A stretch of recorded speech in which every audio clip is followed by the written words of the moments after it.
Good evening. Good evening, and thank you for coming out to the Methacton School Board meeting this evening, September 24th. Please rise for the pledge.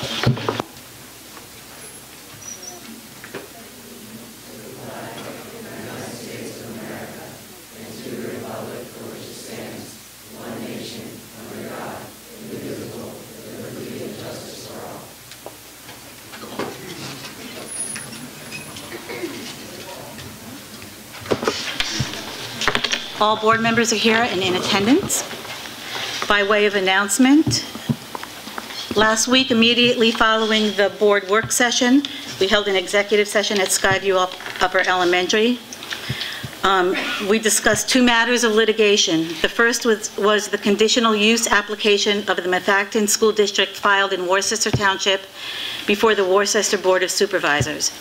There was no listed case number for the matter in the legal advisement advertisement prepared by the township. Presumably, there are not many conditional use applications filed, and they may be indexed by case name and not by number. The second matter was an assessment appeal before the Montgomery County Board of Assessment Appeals. Appellant Methacton School District filed the appeal for properties located at 1001 Adams Avenue in Monroe Boulevard, owned by Monroe Delval Associates LP. The parcel numbers for the Monroe Delval Associates LP properties are 4300-08831-747 and 4300-08821-711. The cases are indexed by address and parcel number. We also discussed teacher negotiations. Moving on to recognition of guests and scheduled speakers, Dr. Miller. Let me check my notes, see if we have any. Welcome, everybody. We have several things to do. The first is a proclamation that I'm going to read and that Ms. Petroskas will present to a worthy student. So let me go ahead and read it. Proclamation of the Methacton School District Board of School Directors. Whereas, many Methacton School District students individually and collectively perform distinguished service to their school and/or community in many ways, and whereas the reputation and image of the Methacton School District is built and enhanced by the performance of its faculty and students, and whereas the accomplishments of individual students in academic, artistic, athletic, leadership, literary, and musical endeavors bring positive community interest in school programs, and whereas the future of any community rests in the hands of its responsible youth, and whereas Kevin Bijou has brought considerable recognition to his school and community by obtaining a perfect score of 2400 on the Scholastic Aptitude Test, a rare and significant accomplishment. Now, therefore, be it resolved that the members of the Methacton School District Board of School Directors go on record this 24th day of September 2013, honoring the spirit of this exemplary performance.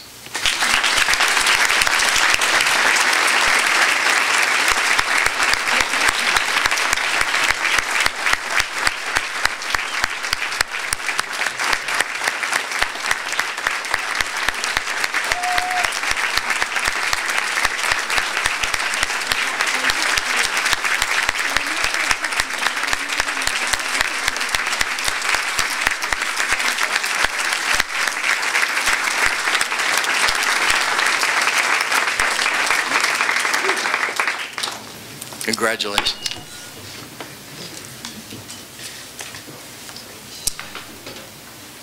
I guess why you're wondering why the rest of you are here. We have some M awards to present, and I'm going to ask Ms. Page to come, and you have the list of names? I do. Okay, if you would start reading them, we'll come around and start handing these out. Kim's going to do 7th. Okay.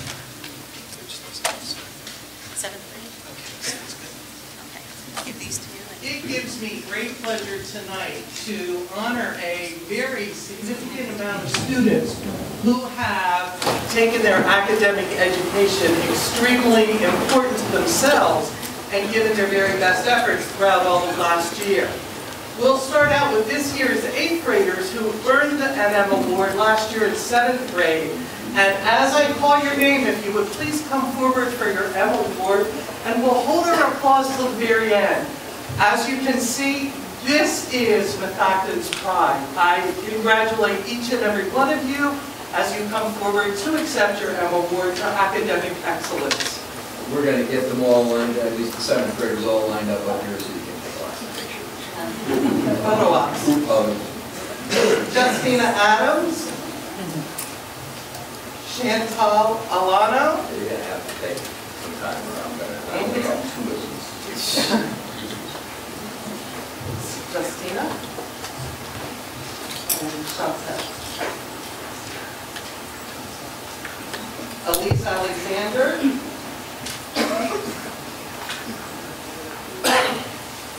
Megan Ashleman. Sarah Baranya.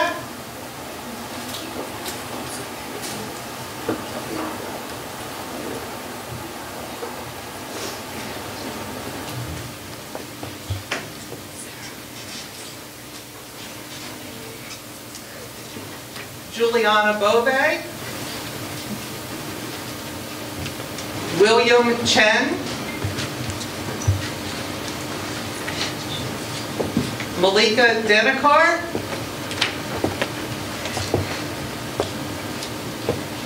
Amy Dominic.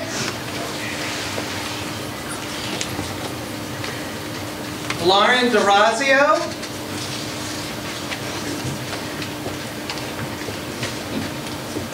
Sonali Dugal. Mark Engelman.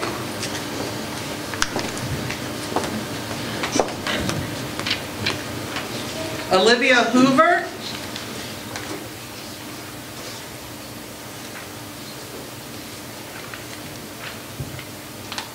Madison Humphrey.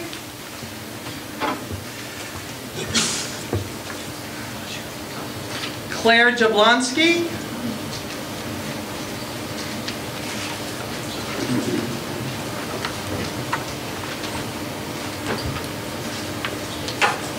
Trisha Jiang.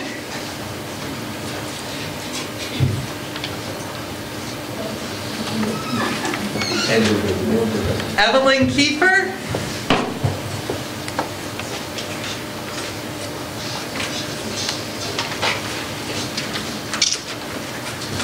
Kelly Koenig.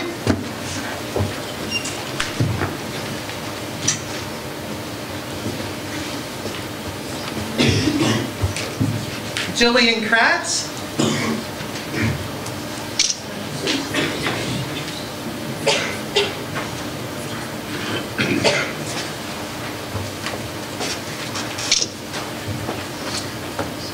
Alexis Laconi.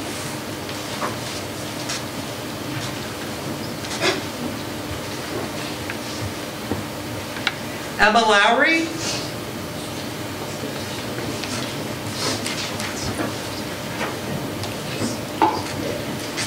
Justin Legan.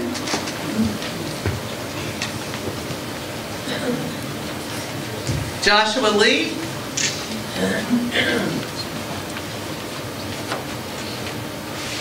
Peter Luba.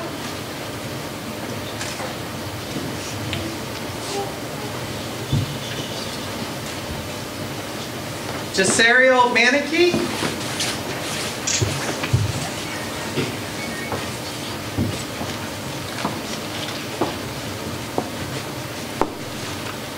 Perry Newman.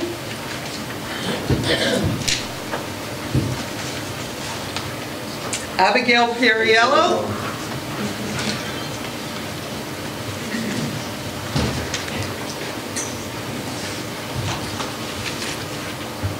Kim Van Pham.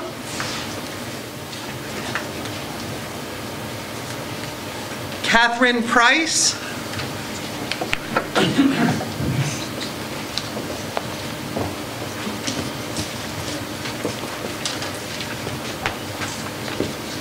Blake Rondeau.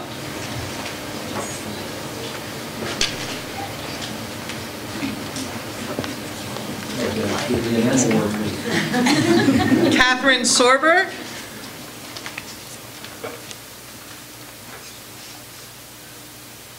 Sejal Suri.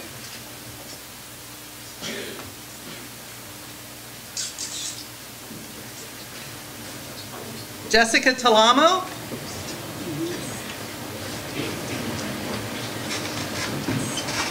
James Tang.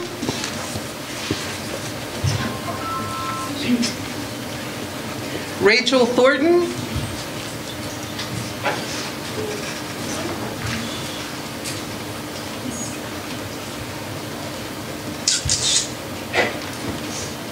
Tammy Soy.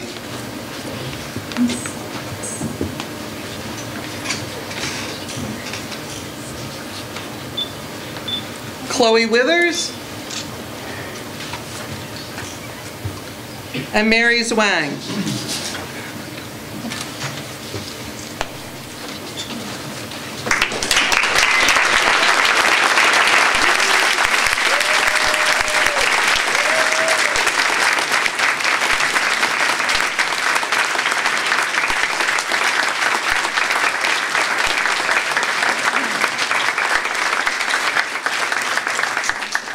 As you can see, our future is in good hands. As soon as the photos are taken, we'll recognize this year's current 9th graders, last year's 8th graders.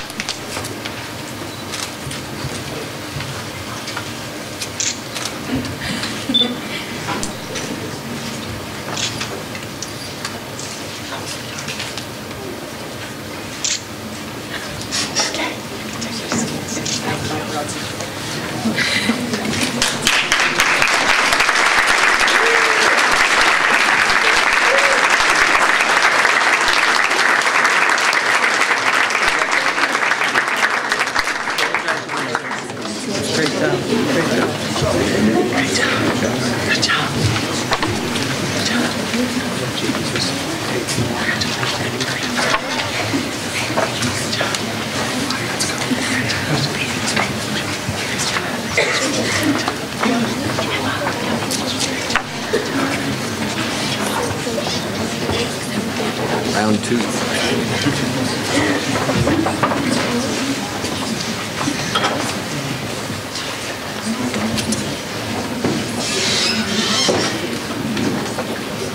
Amanda Amorwurmashay.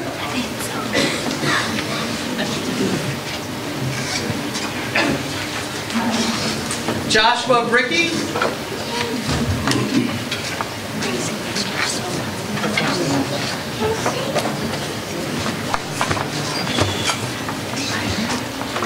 Emily Chang.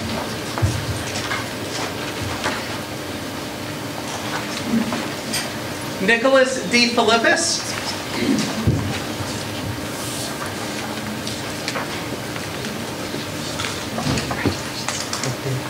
Teresa Din.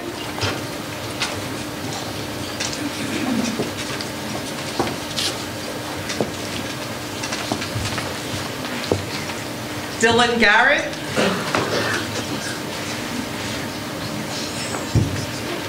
Cameron George.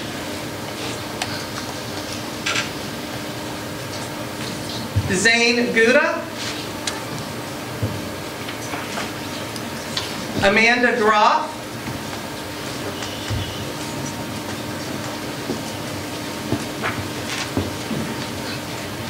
Baba Gupta.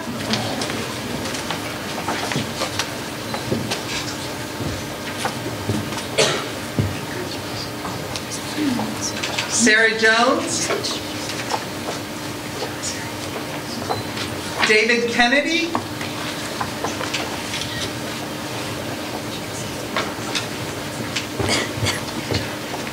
Ho Kim.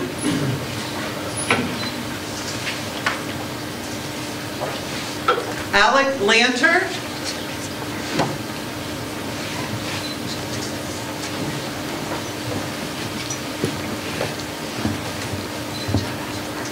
Gage Lipo.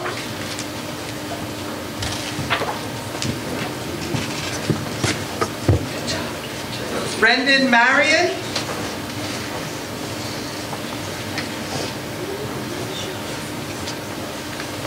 Morgan Messino.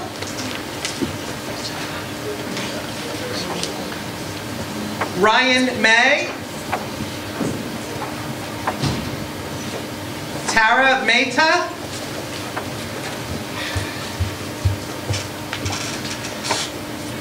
David Miller.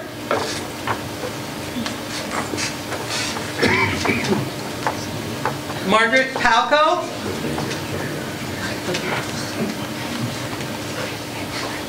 Subhadik Perkayesta.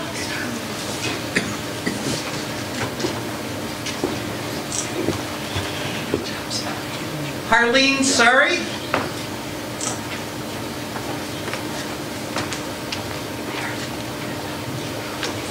Emily Sykes.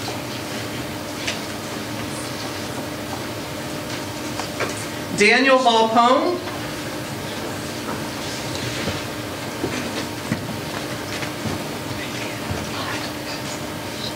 Catherine Weisenberger.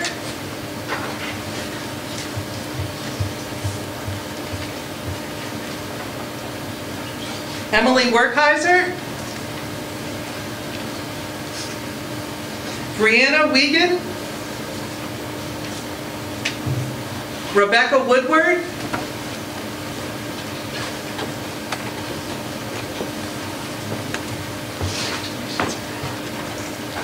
And Amy Yu.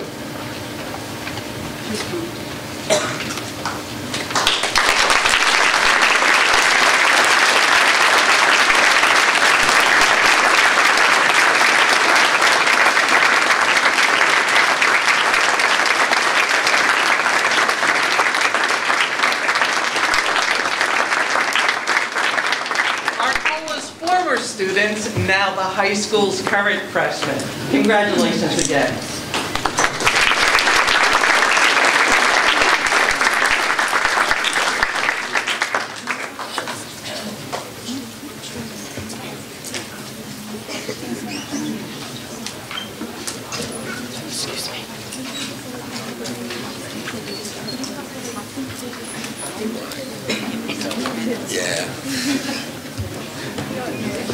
We're just going to take a couple of minutes here while anybody can take their leave if they care to do so.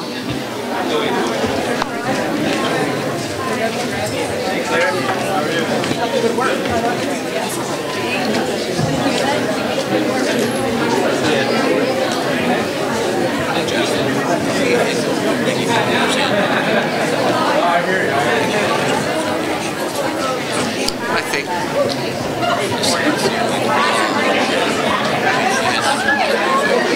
terrific teacher. It happens a lot of times, but the only way to get ahead financially in the business is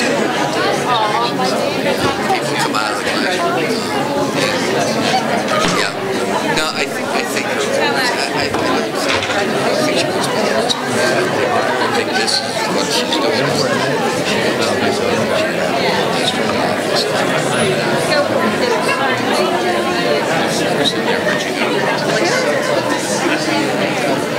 I think maybe she was here to see the Emperors for the 7th graders.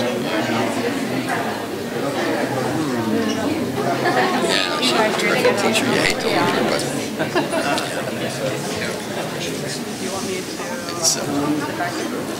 it's the thing that happens all the time. Some of the best principals I've hired were some of the best teachers I ever had. No.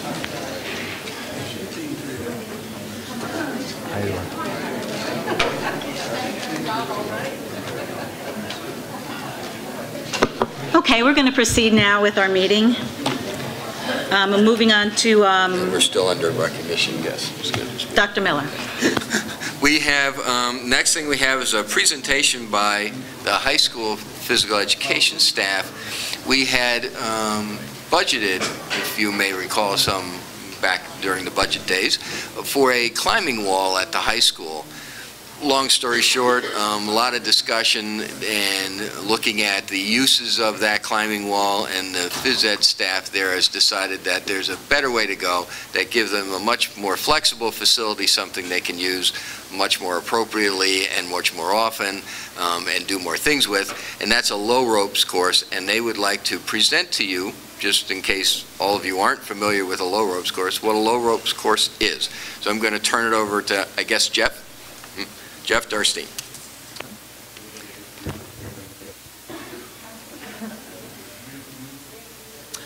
There's going to be, I guess the screen's coming down. We're actually going to go out.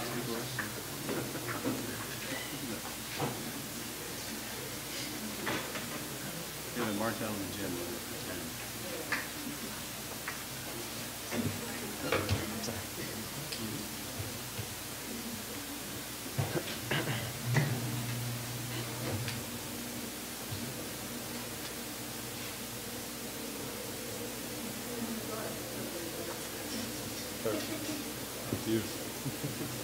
I'm so pretty. I trimmed up.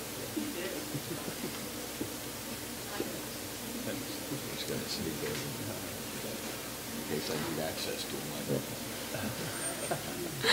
Well, I'd like to start by introducing myself. I'm Jeff Durst. I'm the Health and Phys Ed Department Chair. I'm here with my colleagues, Ben Yoder and Heidi Alderfer, who are also very involved with this project. We'd like to really thank you for the opportunity to come and share about what we're doing. It's been an exciting, really 12 months for us. Last year, we really started working at and developing some new courses, and during the year last year, our 6 elective courses were approved. And while we were able to do a little bit of work during the season, or during the school year, we took advantage of a lot of time over the summer.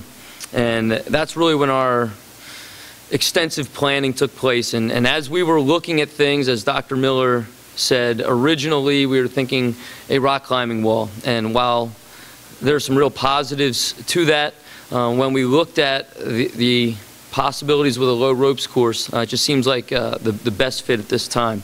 So we're really going to talk about a couple things.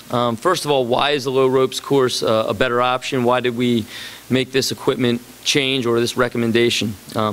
Ultimately, when we first started looking at pricing last year, we were looking at companies that were from outside of the state. There was a company from Tennessee and some other companies from the Midwest, and the costs really didn't seem to fit what we were able to put into the budget. So we didn't think it was a possibility. And as we looked closer at things during the summer, we came across a local company that really offered us an opportunity to get so much more for the same price, really, as the rock climbing wall. So when you take a look at things, and we're going to show you some slides for the proposed course that we're looking to put in, but we're proposing 15 different elements. Now, within each element, there's multiple activities that you can do, and at any given time, you know, we'll have classes of 20 to 25 students who are actively engaged in an activity, whereas with the amount of climbing wall space that we were going to get with the same price,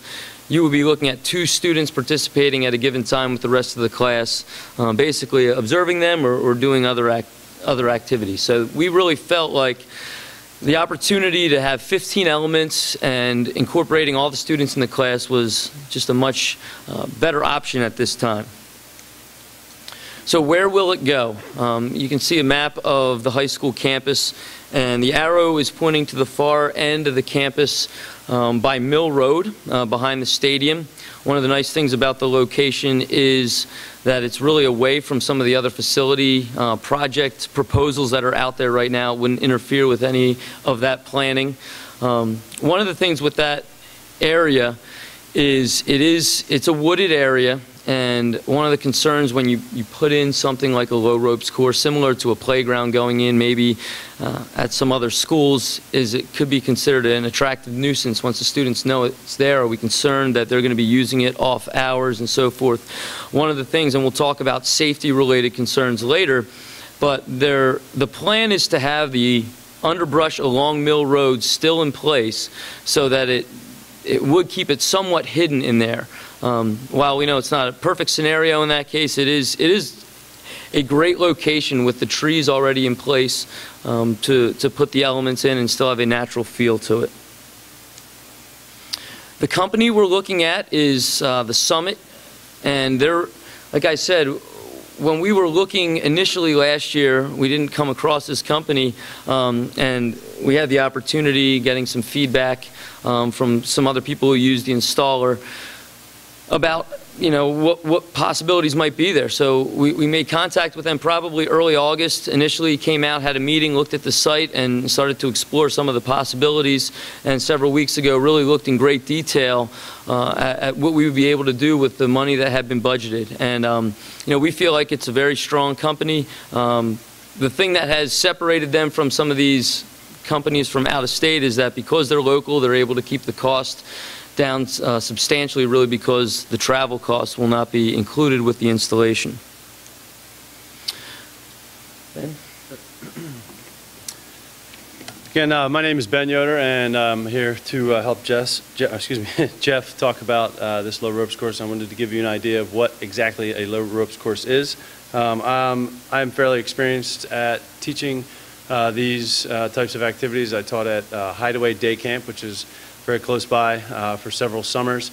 And it's really a group of elements that is a culminating activity at the end of our course. And it is, you know, throughout the course of an adventure-based physical education program, we talk about teamwork and cooperation. We really build group dynamics. And this low ropes course and this group of elements is the culminating activity for that, where they have to work together and they have to, you know, it's full participation. The entire group can participate, and you're trying to get everyone through and be successful at whichever element that they are trying to complete. So it will foster, you know, the trust and care and concern for every person in the group, and will, you know, really bring everyone together. And you know, success is eminent if everyone does what they're supposed to be doing.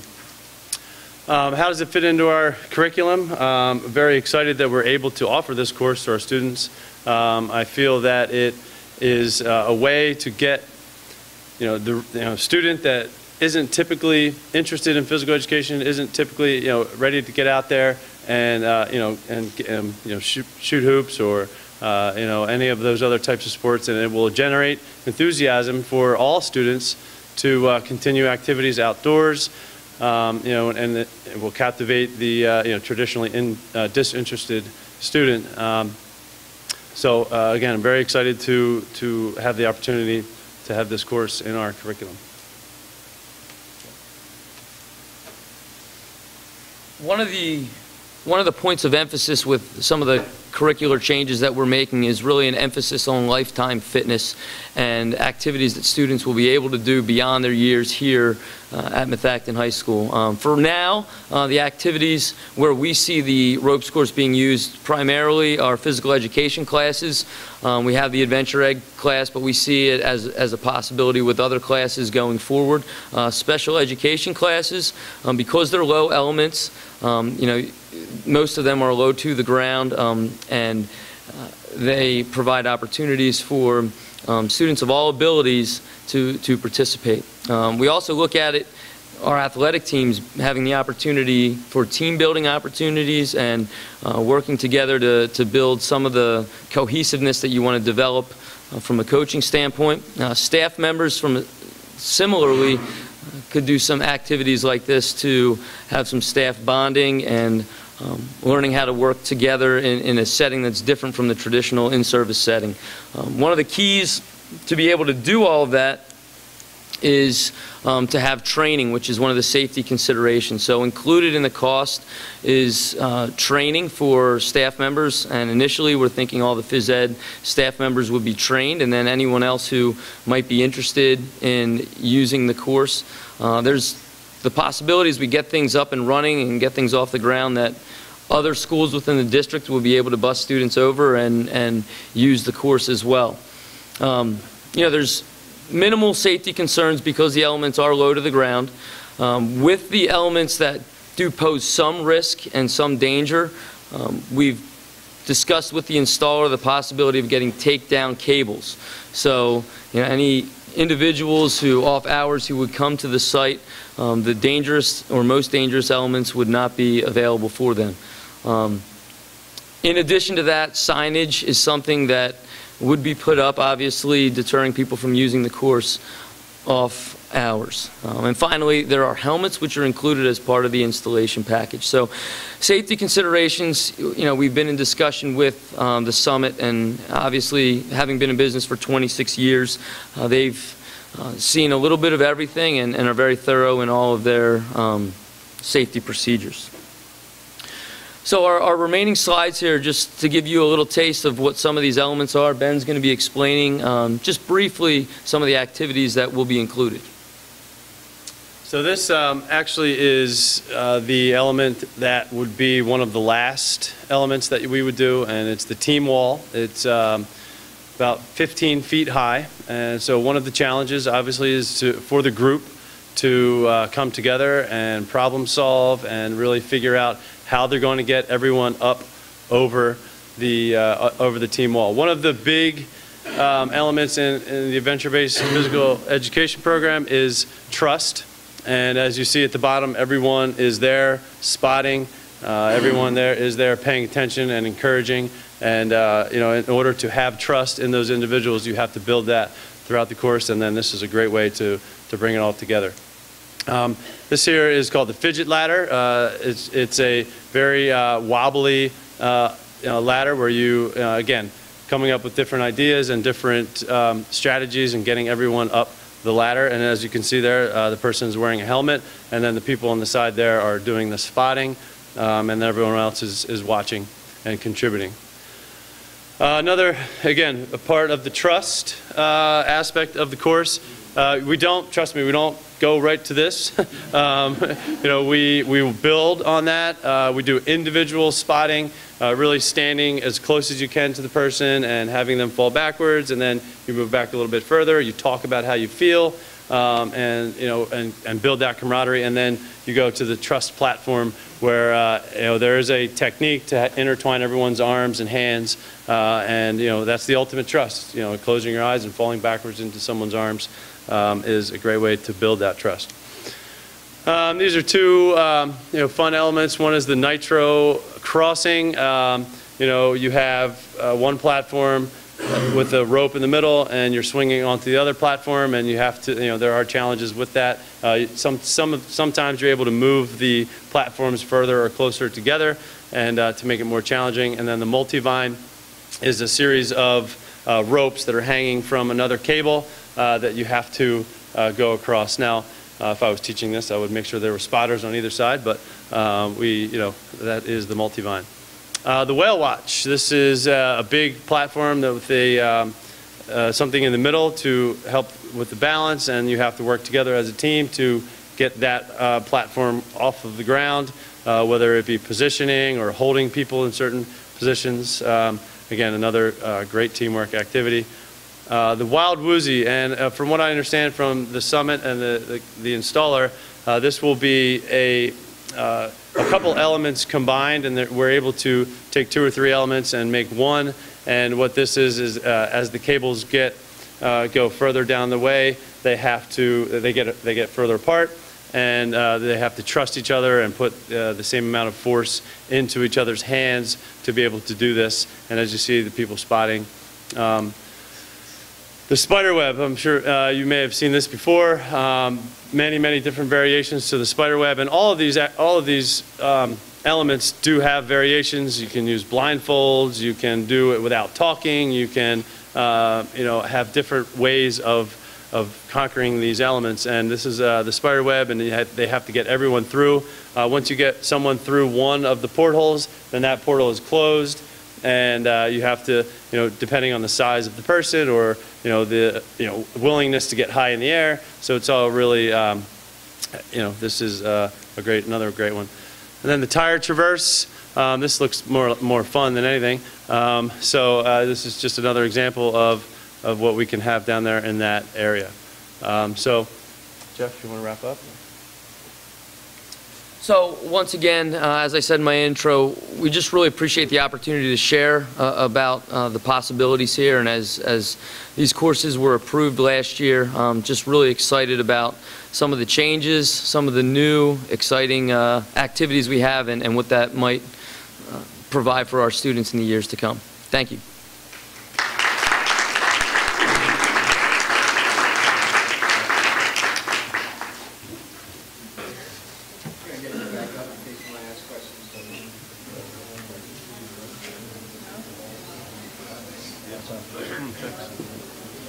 Like your sweater.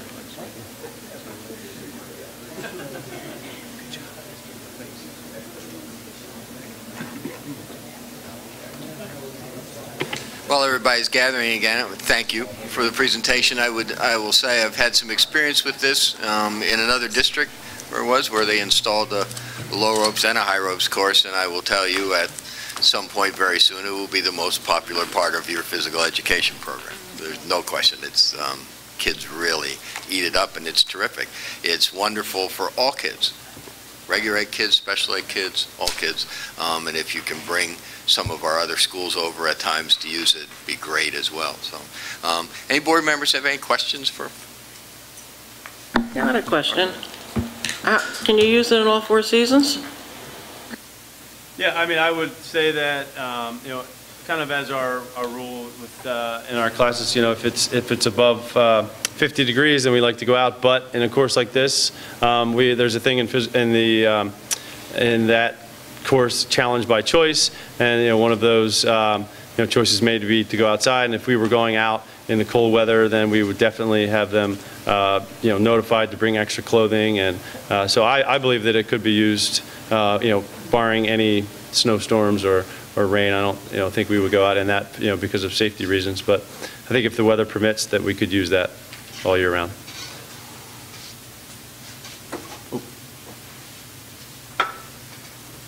A question. You mentioned busing other schools in the district over to use it. Do you guys have a plan for that, or is that something you're going to investigate as you get it installed and used by the high school? Our plan really from the start revolves around our adventure-based course that we're putting together now, and we see it as something we're focusing on at the high school. As we look into the future, it's something that we see could be a possibility, but it's not something that we have talked about in detail yet. Hi, this looks very exciting. The only question I have is, you touched on it a little bit, but the safety, when there's no phys ed instructor there over the weekends at night, what are we going to do about, I saw some ropes that were, hanging, and, what are we going to do to keep that safe and right, well, secure? As I had mentioned and speaking with the installer, by nature and with the students talking about it and seeing it, like, there's certainly a possibility that people will come in off hours and try to use it, and that's why we're looking at getting the detachable parts of anything that would be high enough off the ground that we have concerns about. So we will be able to take down the whatever would allow the person to get up to a level that wouldn't be safe. So we're not going to take everything down, but we are going to detach anything that we would have concerns about. And we talked to our insurance company about it too, just to be sure, and they've insured these at other places and had all the recommendations for us. I think it's anything like 10 feet or something off the ground or something that we would remove. So they're aware of it, and our rates aren't going up. And all of that. And if I may add something too, a lot of the elements involve cables, and so those cables are able to be fastened where they can then be removed. So if there's any issues, that's a dangerous spot, that we can take those down and store them, and then when we go out for class, we put them back up.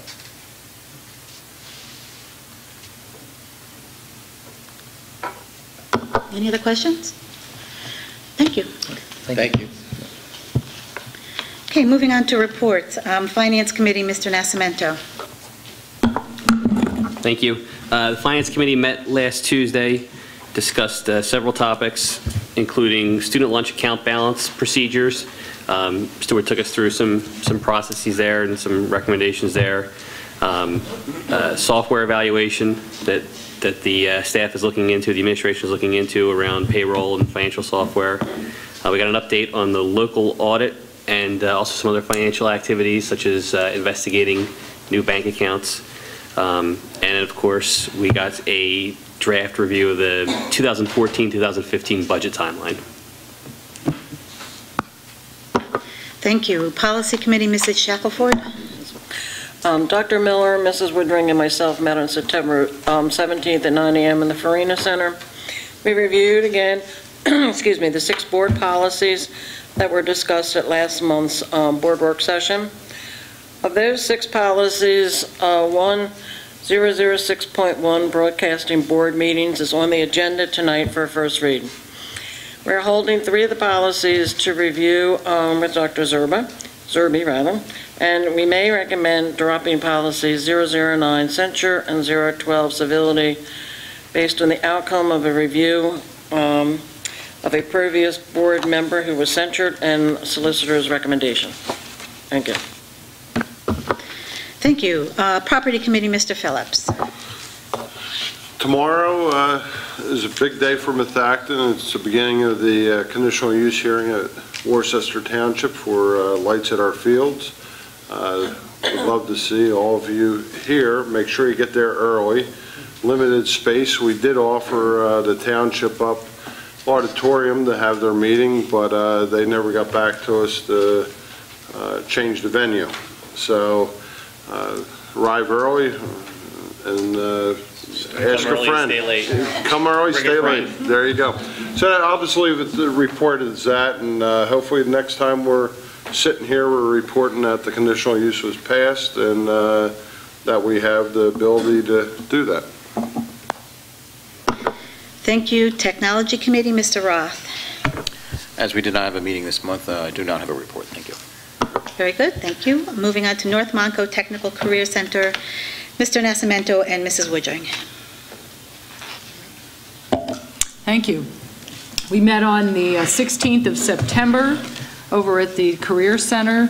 The enrollment seems to be at a comfortable level with about 100 students more than last year's enrollment.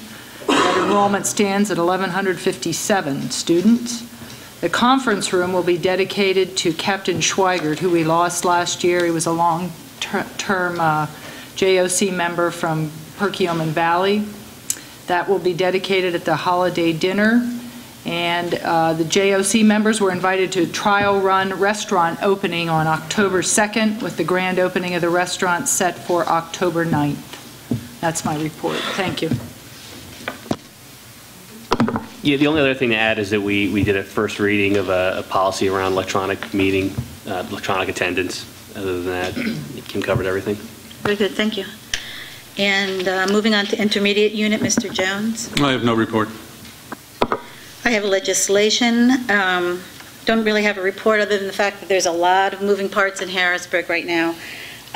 Property tax relief elimination is getting a lot of attention. There's lots of lawmakers coming up with different versions of the law, some whereby local taxing units of the school board will be able to change or switch out property tax for income tax, or clearly you can't do sales tax because of the way that's collected, but or also a business tax.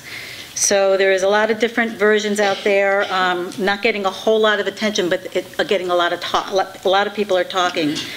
PSERS has kind of fallen by the wayside. There's not a lot of talk about PSERS. And the hot topic out in Harrisburg right now, of course, you've probably all heard, is on the transportation funding. So that's where we are in legislation. Moving on to Community Liaison, Mrs. Barone and Mr. Roth. Hi, yes, for Lower Providence Township, I just wanted to announce that we have 2 of our high school students, Jessica McNally and Cameron Jones, were voted in as voting members of the Parks and Rec Board over there. They basically will be able to make recommendations to the Board of Supervisors about capital expenditures, 5-year plans, new programs, that type of thing. So congratulations to them. As far as Worcester goes, Mr. Phillips kind of stole my thunder there. The conditional use hearing is indeed tomorrow night, 7:30 start time. Thank you. Very good, thank you. And back to you, Mrs. Barone, for Home and School Liaison. Okay, I attended the high school and the Arcola meetings this month. The schools are doing their communication with parents for the new volunteer policy that's in effect. Once again, we're still waiting for the TB shots to come full circle on who is actually appointed by the board, approved by the board to be an actual volunteer. But in the meantime, there's a 30-day extension, and we were also told that we have 700 approved volunteers to date. So that's phenomenal. So thank you. Thank you. Student board reports. Thanks. First off, we'd like to welcome Dr. David Zerbe, our new superintendent. Vince and I had the pleasure of interviewing him, and we and all of the high school are very happy to have him on board. In other news, there have been a number of changes to the high school this year, new bell schedule, and new online features like student logins, and a virtual locker, which is like cloud storage for the students. And most students have been very receptive to that. Vincent? So while it is the beginning of the school year, we still have had some successes with the school. The Student Congress has started playing the Homecoming Wall, and the high school marching band has placed first place overall in the Wissahickon competition and second place in the Pottsgrove competition. As for the track team, they have come in 8th place at the PIAA Foundation race, and the girls tennis team is currently undefeated. That's all. Thank you. Thank you. And Dr. Miller, Superintendent's report. When you go last, everybody steals your thunder. But I will add one more time, along with everybody else, tomorrow night's conditional use hearing is as big a deal as we get right now. If you have a couple hours to come and show your faces, please do. We need as many people as we can get. If you want to see me squirm a little bit, I'll be first on the stand, so come on. Second, I also want to welcome Dr. Zerbe. He's no longer a guest or a scheduled speaker, but he's here. I didn't ask him if I could do this, but I'm going to do it anyway. He's given us a date. He's going to start October 9th.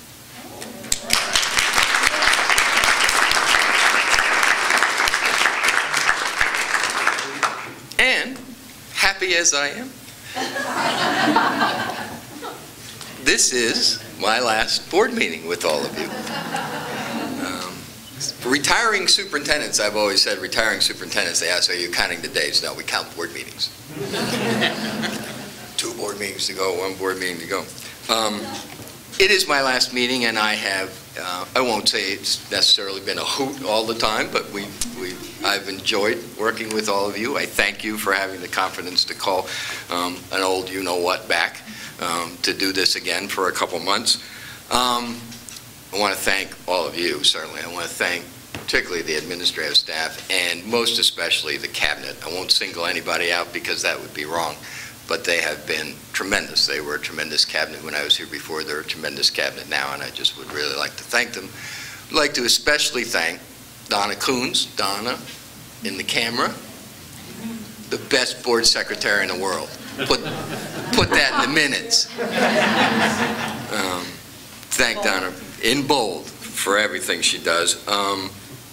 Welcome, Dr. Zerbe. I wish you all the best. I know you'll do a great job, and this is a great place to work.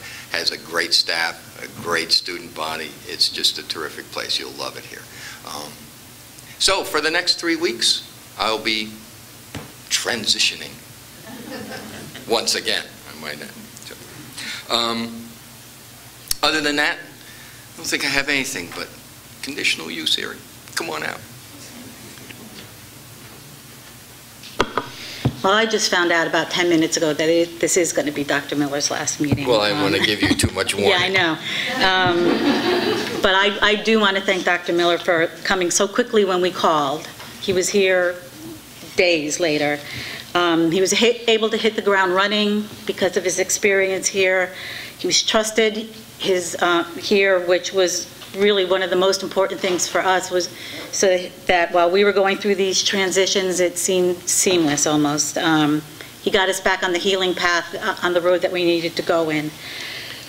He was instrumental in the budget and instrumental in negotiations as well because of the trust and the respect that he receives from this district. So I know I'm going to miss him.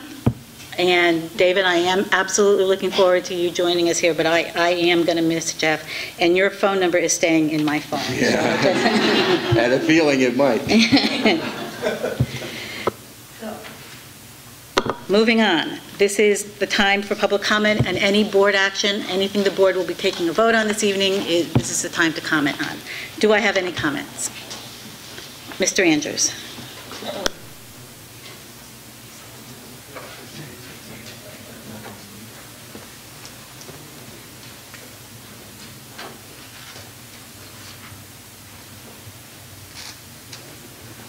Good evening. John Andrews, Lower Providence. Yesterday, I sent out to the school board members by email a recommended fix on the MEA tentative contract. And I'm going to summarize a little bit of that for you. Last Sunday's gospel reading said, "A servant can't serve two masters." For the board president, Mrs. Petrauskas, to say the tentative contract is a win-win for district teachers and the community does not hold water, in my opinion. I offer a fix to the contract, but first an introduction. In my opinion, where the salary scale exceeds the index, it violates the law. Here you don't meet the Act 1 index for years 2 and 4 by about 1%. Other concessions are a hope, but not a certainty. Further, the economy may be weaker now than in June when the negotiators shook hands. Recently, the Census Bureau reports show a 6-year decline in median family income, in contrast to the teachers' raises that have averaged 4.32% over the last 3 years. Would that we could claw back some of that, as inflation has been low. The tentative pay scale conveniently has many of the teachers in step 15 at $99,999 in the 4th year. Teachers didn't want that extra $1 for obvious reason. It's for the children. Does it cut it when many in the community are hurting? I saw this weekend that the median home prices in Lower Providence are down something like 19% in the last 5 years. Then there is a matter of a PSERS funding gap in the area of $40 billion. That's with a B. Politicians, including directors, have to face reality, whether in Detroit, Harrisburg, or Worcester. The sooner the better for all, including PSERS retirees now and in the future, lest we go the path of Detroit and some other cities. So far, you appear to be considering salary entirely apart from PSERS issues. It seems obvious to me that teachers make economic decisions entirely in their own interest when they retire in their 50s, not their 60s. Thus, we suffer a net loss of skills and higher pension runout costs, a lose-lose for both the district and its taxpayers. There should be some way for teachers to share the taxpayers' burden as they head towards generous retirement payouts. My fix has a lower salary scale to fix these issues. The fix cuts the two 1.5% hikes to 0.5% and cuts the step 15 adders to $500 per year. And those savings would be utilized to pay for some of the sharing of the costs of the advancing PSERS rates on salary levels. I believe this is fair. Thus, with a given tax rate level, money that would go to some of the money that would go to the teachers could be held by the district to pay its share of the PSERS funding.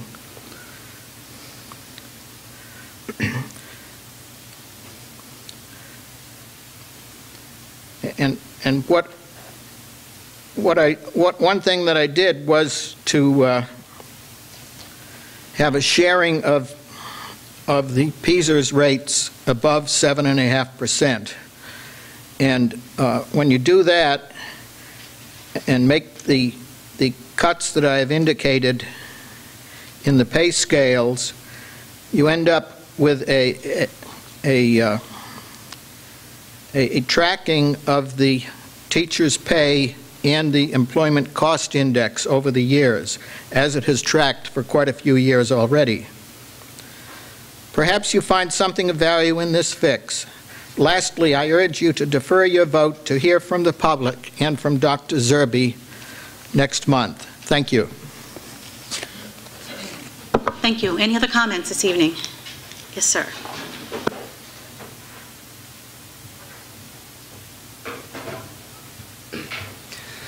Kyle Alaba, Eagleville.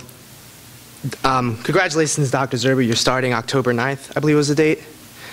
So my question is this. Today's the 24th. Why can't the board wait for a month when Dr. Zerby takes over and he can voice his input in the teacher's contract and vote on it then vote on it before he takes over? Thank you. Thank you. Any other comments this evening? Ms. Alba?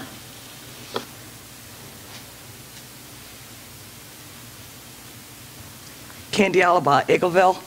I agree with Kyle. I think the board needs to table to vote until next month when the new superintendent takes his position here in the school district. I don't know what the rush is to get this contract through. I have never seen a school district handle negotiations or discussions with the school teachers and shut the public out completely. At this point, I know more what went on in the Phoenixville School District with their school board when they released to the public what was going on between them and the teachers. Granted, it took them 3 years to settle their contract, and their new one will be up in June, but the fact is, we were told last week that this was the best kept secret and that this is a win for the community. I don't understand how this is a win for the community. We are going to be footing the bill for this. I'm well aware there's a large number of people in this school district that are financially hurting, and they're not going to be able to afford the tax increase you're going to come back and ask us for because the teachers want a pay raise. Right now, the teachers need to prove to the public that they deserve this. We were generous the last 4 years. I took the time to go to PDE and check out the Methacton School District and look at our test scores for the last couple of years. And right now, I see we have a major problem in the high school, and you can't blame it on the subgroups. These are percentages in other categories. They didn't even meet the goal. We run into a problem when we get into 8th grade when the test scores start to drop. Somebody needs to explain how this is happening. But to pay them, and I'm sure I'm going to get phone calls, and I'm going to be harassed like I was 4 years ago when I spoke out against it. But at this point, no other business will pay people who do not perform with what they're required to do. And as a taxpayer, I can't afford this anymore. I do not want to lose the home that's been in my family for 65 years because I'm looking at losing it. I can't afford another tax increase. I don't have the benefits of a beautiful health care package that the teachers have. And if they keep saying it's for the kids, maybe they ought to be concerned about their students who are losing their homes. When they go to bed every night, put their head on the pillow, they have a lot of students out there who are missing meals. Our lunch program, the free lunches has increased in the school district. We are hurting. There's a lot of empty homes. And people are hanging on by their fingernails. And when they see the teachers be handed these packages, and then they wonder why the public is angry with them. Because I don't see the benefit. Yes, my children graduated from this school district, and I feel they got a very good education, and I feel as a parent I was a part of that education. But we can't keep throwing money that we don't have. The board sits here every month and spends money. We have serious problems. We have 2 major lawsuits. We have Shenandoah. I see money going out the window. What happens? And the question is, what happens if HB 76, which is gaining quickly in this state, what if that passes? Who pays the teacher salaries? When you don't collect our tax money, who pays their health insurance? But they need to justify why they need even a little bit of a pay raise, because the last 6 years our high school has done badly. And as a taxpayer, and all the taxpayers in this school district need to be shown some respect by this board. And we deserve to get the answers to these questions, and we deserve to have you put off a vote for a month so our new superintendent can come in and see what's going on. And we need to know everything that's included in this contract, not just specific things that were given to us last week. You need a full presentation. The public needs to be brought on board. And as a taxpayer, I'm asking you to table this vote. Thank you. Thank you. Any other comments this evening? Yes. Ms. Mark, is that your one?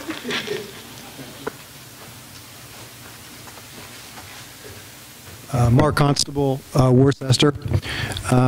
We might not all agree on everything, but there's one thing that's true. Everybody in this room certainly is passionate about Methacton.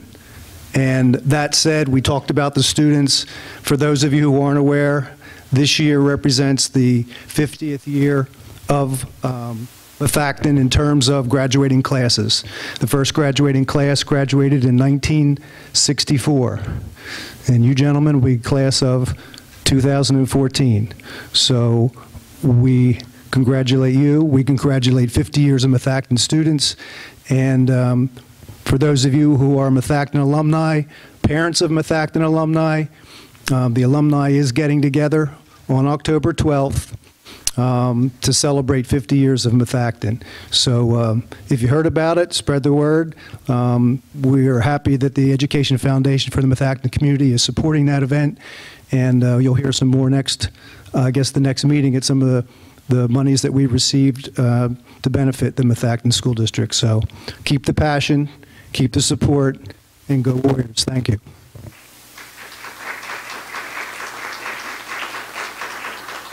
Mr. Evans?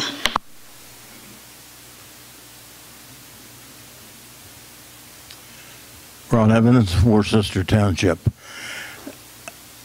I realize it's 50 years, and it's been 50 years with pay raises every year for the teachers and the administrators. And I think it should slow down a little bit. I can't remember a contract where their pay raise didn't go up, but I know a lot of people that did. I'm a senior citizen. I'm 78 years old, and my hospitalization is paid by me, and I can't complain about that. But when I see the teachers and the administrators keep getting more money every year, year after year, I haven't had a pay raise in my senior citizens for 2 years, and it'll probably be 3. I'm not complaining about it because I'm smart enough to know if the money's not there, they don't give it out.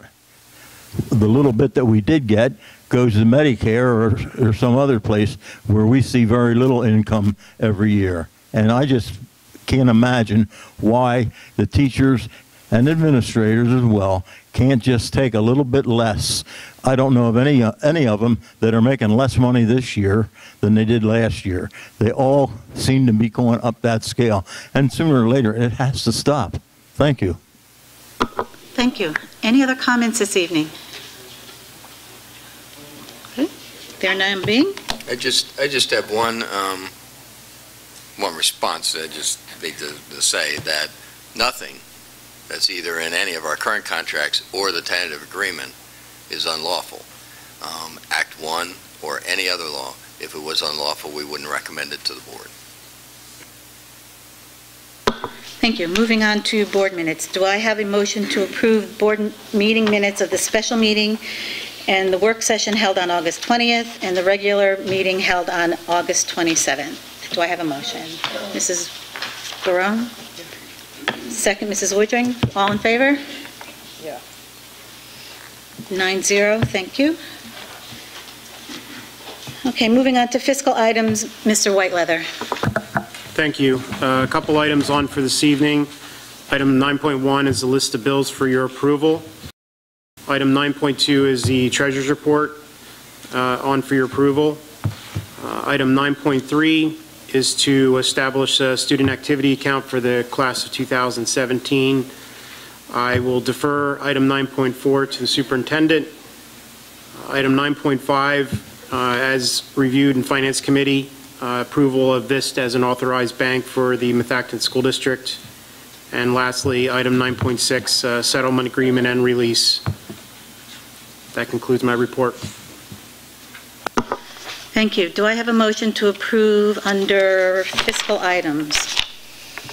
Items 9.1 through 9.3, 9.5, and 9.6. Do I have a motion? Mr. O'Neill, do I have a second? Mr. Roth? Any questions for Mr. Whiteleather? There being none, all in favor? Motion carries 9-0. Thank you. Dr. Miller. Recommending you approve ratification of the terms of the tentative collective bargaining agreement. I have a couple of comments I want to make about the process because of some of the things that were said last time and some of the things that maybe we didn't say as we were going through. This process has been going on for close to a year. Really started in kind of ratcheted up fashion in January, but there were some talks going on before that. The fact that the contract sat over the summer was simply a timing issue. The tentative agreement was reached in June with the MEA. MEA has a requirement that they meet with all their staff and present the tentative agreement and then let it sit for a week before they vote. The only way to do that was wait till the teachers came back. So that's why it sat over the summer without anything being done. But there was a lot of work and a lot of time, and I think Ms. Petroskas wants to address that in a little while, and I'll let her do that. There was a lot of meetings and a lot of work that went into that tentative agreement. Talked a little bit and probably didn't talk enough about the whole issue of informal versus formal negotiations. And I don't want people to think that informal negotiations aren't real negotiations. They are very real negotiations. And if you walked into an informal negotiations room and a formal negotiations room, you wouldn't know the difference. The difference between informal and formal is that the two sides agree in an informal negotiations that you can float ideas, you can come up with ideas that maybe are a little off the wall, you can say a lot of things in informal negotiations, and at the end of that process, if you don't have an agreement and you move to formal negotiations, all of that's gone. No, one side can't hold the other side to anything. You can say things and the next week say, you know what, we thought about it, we've decided that's not a good idea. It's a different process in formal negotiations where what you say is what you mean, and what you mean is what you say. So that's really the only difference. Everything else about that process looks exactly the same, and it was, in fact, negotiations. This tentative agreement was reached after a lot of discussion with the MEA, and it was reached at a number that I think we announced last time was 2.55% on average for the 3 years, but the actual cost is 1.84 after the concessions that came from some of the areas, health insurance and tuition budget caps and things like that. The actual average was 1.84% a year. I mean, it's comparable to the last contract. The last contract had a little bit higher gross average of about 3.8%, but that actual was lower as well. The actuals are always a little lower because people retire, people change. This school district eliminated 6 positions this summer, so the actual cost we know is going to be lower than that 1.84. But that's the 1.84 number that we agreed on with the MEA, and that's the number we use. When we start negotiations, we take a salary number of salaries exactly where they are with everybody who is currently here, and that's what we negotiate over. You can't be shooting at a moving target all the time, so we don't take into considerations people who leave, new people who come in, all of that. We negotiate around a number so that we're both talking apples to apples. So that 1.84% average is the highest it will be. It will be lower than that. We had a lot of retirements. We had 6 positions that weren't eliminated, and we removed 31 people from the PSER system. 25 full-time equivalent long-term subs and 6 positions that we didn't eliminate. There are, as I've said to the board, 2 ways to control your costs for PSERs, costs which are mandated by the state. You either pay that cost on lower salaries or you pay that cost on fewer people. This contract does both. So that was, we felt, an important step for us, as well as some things we did with the salary issues and the health insurance issues and some other concessions that the MEA made. I think it's a good tentative agreement, and I would recommend you approve it. Thank you. I do have some comments as well. On January 8th, 2013, the board came together for the first time to begin preparing for negotiations with the MEA. We began by preparing our mission statement, and it is as follows: to negotiate in a professional manner a fair and equitable agreement with the MEA. The agreement will maintain the mission of the school district and be fiscally responsible. It will factor in the current economic situation of taxpayers and district budgets while seeking to avoid adverse labor relations. We achieved our mission. Negotiations proceeded in a collegial and respectful fashion. There was trust at the table, and where there is trust, there is communication. And where there is communication, there's understanding. The district understood the goals of the union, and they understood ours. I truly believe that this mutual respect and trusting tone in which we bargained was a big part of why we were successful in reaching a tentative agreement prior to the expiration of the previous agreement. The board followed a process that took over 6 months. Every proposal made on behalf of the district was discussed, reviewed, analyzed, and approved by the board prior to presenting it to the MEA. We met on the following dates to discuss negotiation progress and to continue to refine our approach to meeting our goals. We met on January 8th, 2013, January 29th, February 12th, March 12th, March 19th, April 9th, May 1st, and June 4th. Board and administration representatives met with the MEA representatives on the following dates: February 4th, February 26th, March 13th, March 27th, April 10th, June 10th, and June 24th. As in all prior years, the board and the union agreed not to release any details of the collective bargaining results as they were taking place. This year, for the very first time, the board released contract details at its work session meeting 1 week prior to our vote. The MEA had already been informed of the details of the tentative agreement and voted to accept it. My vote this evening will also be to accept this agreement. The board did, however, release that information that was permissible, that being announcements when the board discussed negotiations during an executive session. Those sessions were as follows, and all were publicly and properly announced. January 15th, April 16th, June 18th, June 25th, July 23rd, and April 20th. I relay all these meeting dates to you to remove any doubt you may have that the district simply gave the teachers what they wanted. We followed a very deliberate process that worked. A comment was made at our meeting last month that 80% of the district's budget goes for salaries and benefits, and the remaining 20% go to the kids. I have to take issue with all of this. Without our teachers, all the best books and state-of-the-art facilities and technology don't mean a thing. It's not all that makes learning happen, it's teachers. And while we on the board should be aware of the extremely important job they do, we must also represent the needs of our community. I believe we have done just that.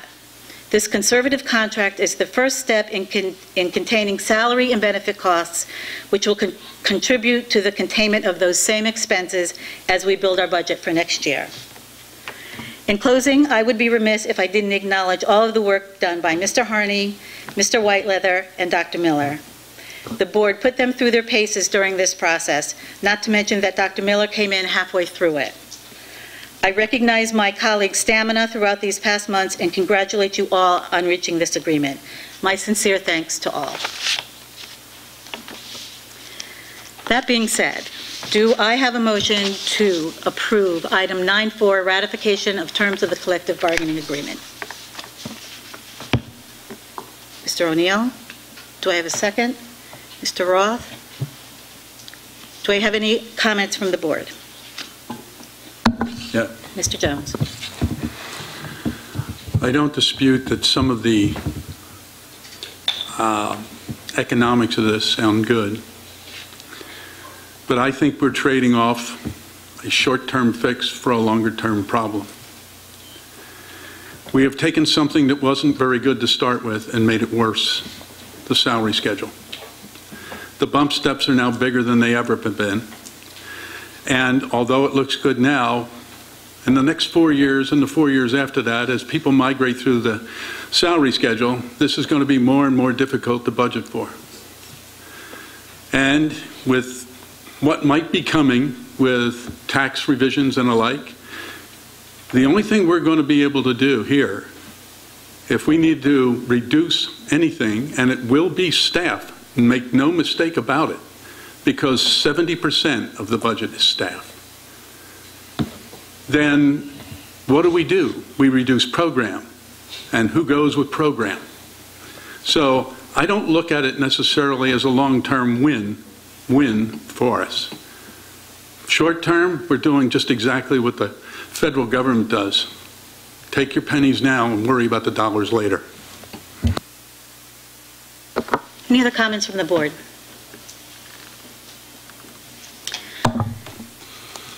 Mr. Phillips? Yes. 3 years ago, sat here with the teacher's contract and voted against that. And it wasn't a vote against the teachers, wasn't against the union or how they negotiated. It was on how the board went through its process and what we agreed that we were going to ask for and ended up not doing. This time around, we're sitting here. Diana's held to her word. She's done very well in this. The union has done very well. The teachers have. It was a very good process between the school district and the teachers. I've been sitting here on the fence as far as which way to go. Half of me wants to vote for it because I don't want to penalize the teachers and the hard work they've done and the practices that have been ongoing for us negotiating. On the other hand, I look at who's here in the audience other than people that are getting paid from the districts, meaning the residents that are sitting here, and they echo the same thing as I hear outside on the streets, and that's property taxes, taxes in general. Where does it stop? For 32 years, Methacton's raised taxes without a zero increase. And I don't have anybody in here saying raise taxes, but the board always seems to do the opposite of what the audience has done, and that's they've asked to lower taxes or stop it, and we keep raising them.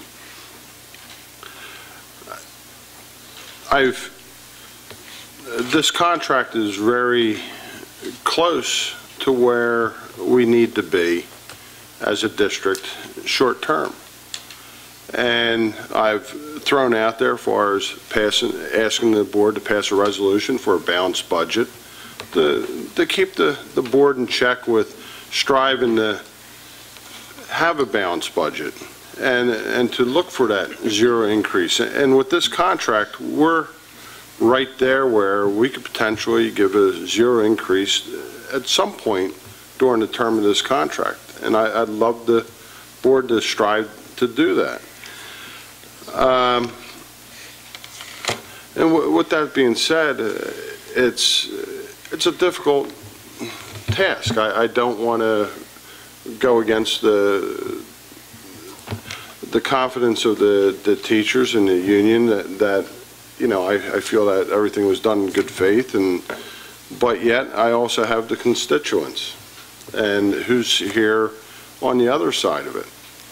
So afterwards, after our vote tonight, I will be making a motion for a resolution for a balanced budget, which we should be trying to do anyway. But everybody sits here year after year. I saw it last year. Every state rep, every state senator said they want to eliminate property taxes. Where are they in the news? They're not talking about it. Yes, there's words being said out in Harrisburg now, but in calling the state senators I know and the state reps that I know, they all waffle. They stand in the middle of the road, and it won't get done. But anyway, just some thoughts before my vote. Thank you. Thank you. Any other comments from Mr. Nascimento? So I agree with my good friend here that nobody wants to raise taxes, and I don't think anybody comes in the situation saying we're not going to listen to folks that don't want to raise taxes. I think there are economic realities in a collective bargaining situation where we are not going to be able to do certain things or have to do things that we might not want to do. So I just want to make sure that I'm clear to everyone that there was a lot of work that went into this. I congratulate Joyce and the administration and the negotiating committee and the teachers union for all the hard work and collaborative effort they put on this. And there's a lot of good in this contract. I think there are conservative but fair increases. I think there are concessions on medical benefits. I think there's, for the first time, real efforts made towards reducing our PSERS exposure, and there's caps on certain costs in the budget. It's not perfect. Nothing ever is. This is an absolute start, and I will absolutely be voting for this. Thank you. Any other comments? Yeah, I have a comment. Yep. I guess this is to Mr. Phillips about zero tax increase. We can do that.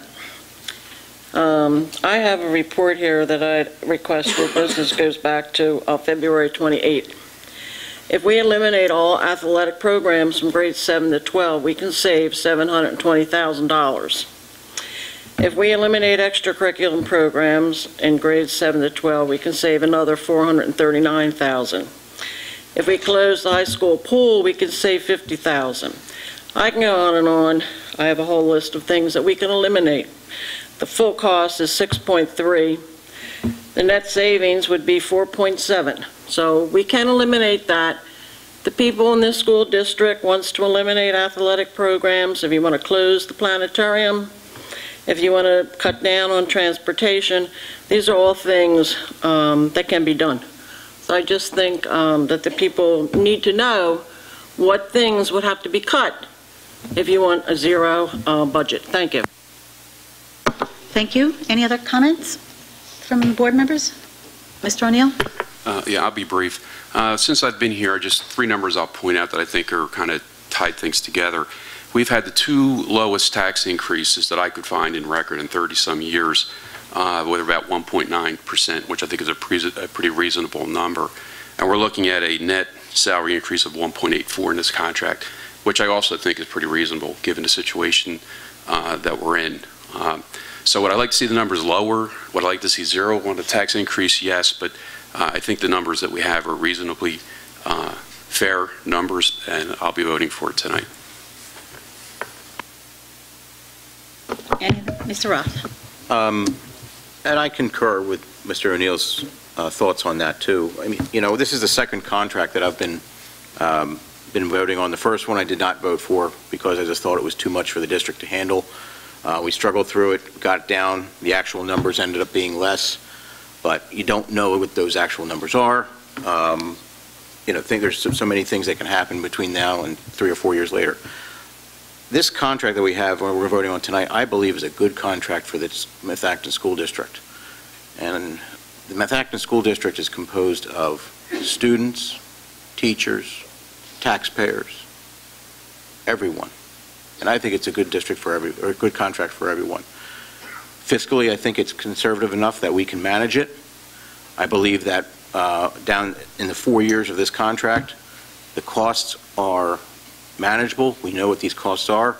Some of the things that I know that Dr. Zerby will be putting in effect from when he gets on board, this contract will help and aid getting those things done.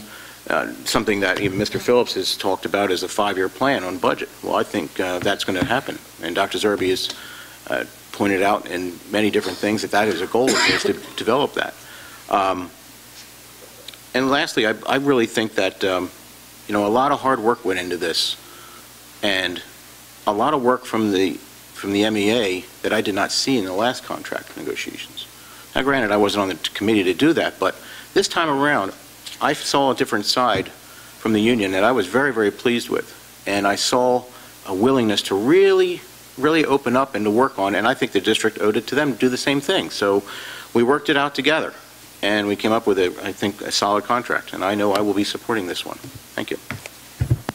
Thank you. Any other comments from any other board members this evening? Okay, we're going to be I'm going to be taking a roll call vote. Start with Mrs. Barone. Yes or no? Well, I'd like to say that I think this is fair, and I think it's fiscally responsible, and I vote yes. Mr. Nascimento? Yes. Mr. O'Neill? Yes. Mrs. Shackelford? Yes. Mr. Jones? No. Mr. Roth? Yes. Mr. Phillips? Say something. Yes. Mrs. Woodring? Yes. And I vote yes. Motion carries 8-1. Thank you.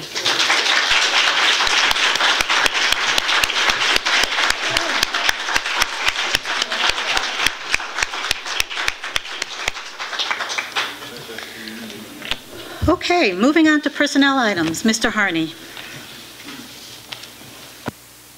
Caught me off guard there. I was kind of in the moment. I'm okay. We have one resignation classified for your approval today. We have 12 employment classified. I think we talked last week. 2 of those are new positions. We have 2 employment long-term substitute classified. We have 10 change of status professional, 1 compensated professional development leave, 2 uncompensated leaves classified, 3 supplemental contracts for your approval, asking for your approval of the attached list of community instructors, asking your approval for the additions to the classified substitute list, also asking your approval for the attached list of volunteers. And we have 3 advisements tonight. I'd like to highlight the first advisement. Bus driver Cheryl Glass competed in a statewide Pennsylvania school bus driver safety competition in State College on June 21st and June 22nd. Cheryl placed 2nd overall in the conventional division, which are the buses with the engines out front, not the flat nose. I had to look into that today, didn't know exactly what that was. Out of 75 school bus drivers from across the state, she actually missed going to nationals by just 8 points. She's been invited to attend the governor's reception on October 23rd, 2013 in recognition of her achievement, so that was quite an accomplishment. And we have 2 other advisements on there. Okay, thank you. Okay, so under personnel items 10.1 through 10.15, do I have a motion to approve? Mr. Nascimento, do I have a second? Mrs. Shackelford? Any comments or questions from the board? All in favor? Motion carries 9-0. Thank you. And back to you, Dr. Miller. We have 3 gifts and donations that we'd like you to accept. The first is a donation for BJ's Adopt a School from BJ's Wholesale Club. That's a value of $500 to Woodland Elementary School. We have one for $726 from the Education Foundation for the Methacton community, and that was used to purchase a refrigerator for the concession stand in the high school football stadium. Refrigerator died. And the third one is a donation of $10,000 from the Education Foundation for the Methacton community, who was given that money by Ambler Savings Bank, and that's going to Methacton High School for the purpose of converting a box truck to run on vegetable oil. It'll be a mobile classroom and be able to tow our electric car to events. And I'd ask you to accept those. Thank you. Do I have a motion to approve items 11.1 through 11.3 under programs? Mr. O'Neill, do I have a second? Mrs. Barone? Any questions or comments on these? Okay, all in favor? Motion carries 9-0. Thank you. And policy, Dr. Miller. Policy, just Mrs. Shackelford mentioned Board Policy 006.1, broadcasting of board meetings is on for first reading. What that does is basically say we're going to broadcast all our meetings and we're going to save the DVDs till the cows come home. Okay. For want of a better term. Thank you. One day. We have some other business to take care of relative to the PSBA officer elections. I think we had some, I'm sure we had some conversation about this last week in the work session. So I will ask you to indicate by raising your hand who you would like to vote for under each category. So the first category is president-elect. The two individuals running are William Lacoff from Owen J. Roberts School District and Mark Miller from Centennial. Those who would like to cast their vote for William Lacoff, please raise your hand now. 1, 2, 3. Is that up? 4. Okay. And for Mr. Miller? 1, 2, 3, 4. Somebody didn't vote here. Recount. The first one? Okay, thank you. So again, to recap, the board gets one vote. So the vote that Methacton will cast will be for William Lacoff. Moving on to vice president. The two individuals running are Larry Breach from Millville and Charles Ballard from East Penn. Those who would like to vote for Larry Breach, please raise your hand. That makes it nice and easy. Charles Ballard? 9-0. So we will be casting our vote for Charles Ballard.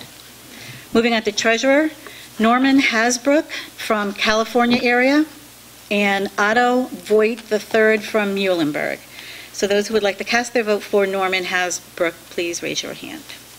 1, 2, 3. 3 for Mr. Hasbrook, and for Mr. Voigt, 6. And that's who will be receiving Methacton's vote for treasurer. And for our at-large rep for the eastern area, the two individuals are Maura Burry from Upper Marion and Robert Schwartz from Wallenpaupack area. Those who'd like to cast their vote for Maura Burry, please raise your hand.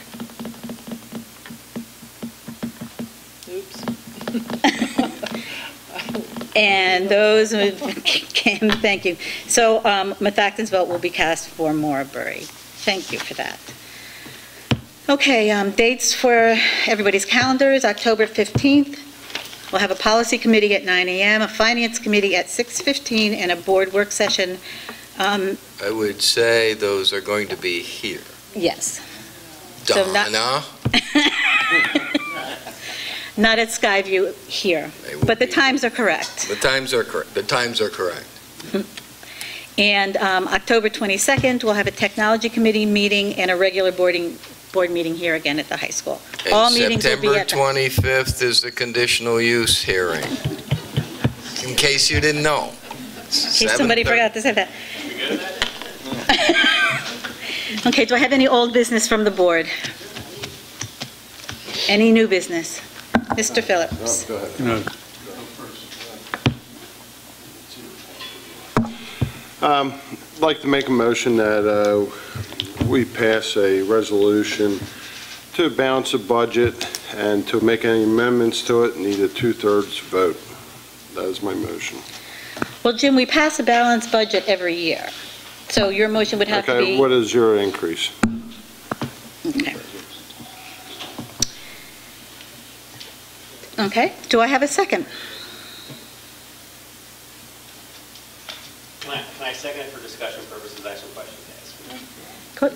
Yep. Okay. So you're second? Yes, I'm seconding it for discussion purposes. For discussion.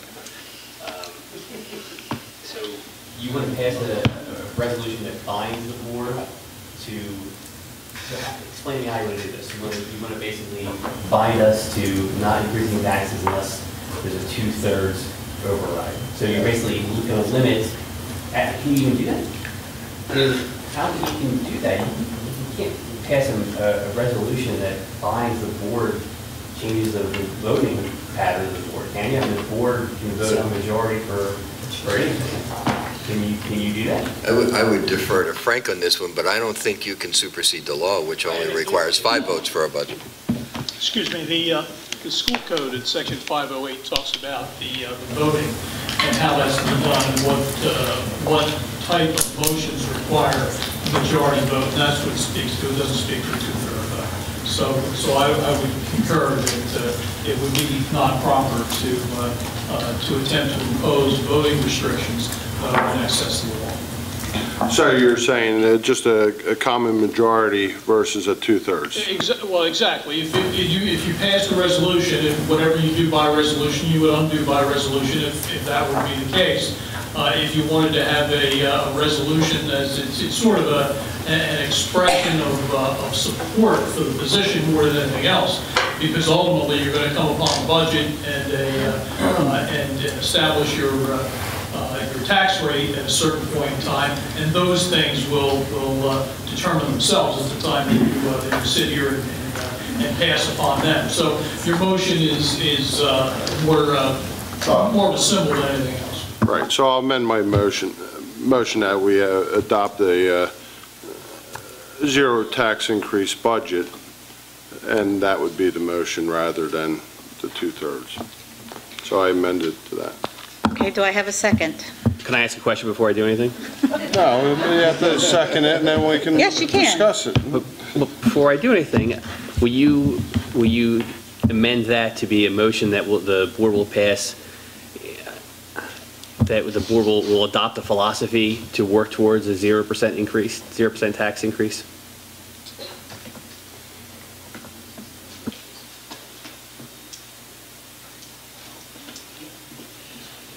How would the motion come across? I guess you would move that that the board adopt a philosophy that we work towards a 0% increase, and that be the direction that we give Stu and the rest of the administration. And basically that would be the board saying that that's what we're going to work towards. It doesn't bind the board to do anything because we can't do that, but it basically is saying that we agree that we want to work towards a 0% tax increase in the next budget, if at all possible. Well, I think adopting the motion is... Can I just add something here? This is very premature, Jim. You know what? No, please let me finish. I would love to see a zero increase in taxes, and I think because of this very conservative contract that we signed, where we will sign with the teachers, that is the first step in that direction, and I'm committed to that.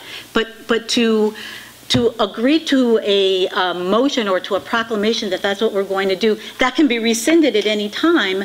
And I think it's premature. We don't know what our budget numbers even look like yet. Well, you're right. It could be rescinded every time because everybody... So why bother? Everybody runs on a campaign that they're for holding the line on taxes, zero increases, then they get here and they do the opposite. And if it's a great idea, then nobody should have a problem signing up, or if that's what you believe, it shouldn't be. The problem is, all the way up until this point, I've always talked about a 5-year budget, a 5-year plan. I talked about that going into the last contract we negotiated, and at the time, the superintendent and the business manager all said, well, we can't do that. We can only look a year ahead, and there's corporations that look 30 years out. I'm just asking to look 5 years out, and thank God we have someone coming on board that's willing to look 5 years out. And that's the whole point here is if that's what people believe, that we want to break the chain of taxing everybody for the last 32 years and figure out a way to give them a break and stop that compounding of taxes, then vote for it. If you don't, vote against it. But at least it lets the people know where we stand. We all say, yeah, we want to hold the line on taxes. Then make your motion. Why are you throwing a gauntlet down like that to everybody when we just passed the vote to approve the contract? I mean, that doesn't. What you're doing is well, as Howard mentioned, 70% of our budget is salary and benefits. It's the largest part, and if you want to negotiate that and think about your budget, then all things work out, and you should be able to not increase taxes, give a tax break. But if you're increasing everything, and this is the first time that I've seen the contract where we're in a position that we could probably give a no tax increase at least one of the years, if not 2 of the years of the, but it only depends on, talk's cheap. Mr. Phillips, Mr. Phillips, maybe I can help here, and I hope I haven't jumped into something and people decide that I haven't helped. But let me try and do this. I think the best you can do, about the most you can do as a board, is something like saying the board will exercise best efforts to attain a budget with a 0 tax increase for tax year 2014-2015. It's an expression of your intent as to what you want to do. When the time comes and you have actual numbers, you'll then know whether you can do that or whether you can't do that. And at some point in time, you're going to establish whatever your millage is, you're going to establish whatever your budget number is. But this is at least an expression of intent as to what you want to do. And if you were to do more than that and attempt to bind the board at this time, the board would just undo it or could just undo it at a later time anyway. So this is, from a practical standpoint, about as much as can be done. Point that, and I appreciate it, and I'm fine with that. And the reality is that last week at the Finance Committee meeting, we told Stuart when he was out talking to the department heads and principals that they should be, first of all, starting at a 0 basis budget and taking into consideration that we want to have no tax increase. So, I mean, he's gotten that direction already. Will you second that? What is your motion, Mr. Phillips? I'll take, as written, Frank's, that motion, as written. I think Frank's was a little longer than it needed to be. just would say as the walking out the door superintendent, I don't think there's a superintendent and a business manager in the Commonwealth that doesn't start with that goal. Often we get kicked out the sideline pretty quickly, but start with that goal in mind. I think from the board, taking a philosophy that that's your goal, that your goal is to do the best you can to put together the best budget you can with the goal being a no tax increase, is a fine thing, with the understanding that it may not happen. Once you see the numbers, it may not happen. My concern with the whole thing is taking that action, any kind of action now, before you've even seen a beginning budget, I think is a little premature. I think that's the kind of thing you ought to be talking about in November, December, when the budget process starts. The point I'll make is when the state says we have to be within 1.7 or we have to go to referendum, we make 1.7. So I don't understand why the board can't put a number on it and fall within that number. I mean, even, and I've said this before, okay, I won't tie anybody's hand 1%, and maybe, save a little bit by increasing by 1% one year and then a 0% the following year, not to tie anybody's hands, but nobody's willing to make the commitment. So, everybody seems to get uncomfortable about this conversation, especially in public. I like to know where everybody stands. It's a very, and I think the public would. I mean, we have the same 4 people. Sometimes we don't like what they have to say. Sometimes we like what they have to say. But they're the ones there representing the silent majority, because at least we hear it on the streets. They show up. Majority? Yeah. Well, they're not very silent. Yeah. So I'll give you that. Big the difference. I don't disagree with you, and I think every board I've ever worked with, and I've put together 20-some budgets, has said, we don't want a tax increase this year. Every board has given us as that goal. A couple times I've hit it. Not here, but a couple times I've hit it. I think there's nothing wrong with the board setting a goal for the administration in the budget. I think it's that effort to, or that feeling that you want to set a binding goal that's a problem. That's a problem, because it's too early to do that, and to do that is irresponsible because you don't know what the numbers are and you don't know what could happen. I would just like to make, can I make a comment? You're allowed to make comments, absolutely. I think, I mean, I could speak for myself, but I think I would hopefully speak for the whole board. I don't think we come in at budget time and say, oh yeah, let's raise taxes 100%. Our goal is 0. I mean, that is where we start. We don't want to raise taxes, you know, but you have to look at the budget process, you have to look where you're at, you have to look at the things that would have to be cut to get to that 0. You know, so it's a moving target, and you have to work at it continuously. And we're starting again on the budget. We just finished it, but we're starting again. You know, and so I think we just all need to work on it. If I could make a comment. Oh, sorry. No, I thought, go ahead. If I look, I'm not prepared to talk to this point because I didn't realize this conversation was coming up, but my recollection is the tax increases in the last couple of years have been in a 3 to 5% range. The last 2 years, they've been under 2, so the trend is trending the right way.